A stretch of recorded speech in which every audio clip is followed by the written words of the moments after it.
Hello guys, meron tayong Toyota Corolla guys.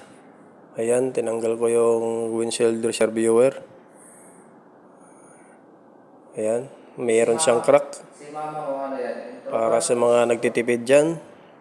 Yan, baka meron lang crack yung rear viewer nyo ng windshield washer. Ayan, bilhan nyo lang ng super glue. Tapos, lagyan nyo. Tapos, patuyuin nyo. Ayan, lagyan nyo muna. Unang pasada, ayan, lagyan nyo, ayan. Ganyan nyo, dahan-dahan, yan. Unang pasada, tapos hihipan nyo. Hihipan nyo lang, yan. Tapos pag natuyo yung kunti yung unang pasada, sundan nyo yung pangalawa. Tapos pag nabitin pa kayo, sundan yung tatlo, yan. Super glue lang. Hindi nyo na kailangan bumili ng buo. Mapakinabangan pa naman yan. Kunting crack lang naman.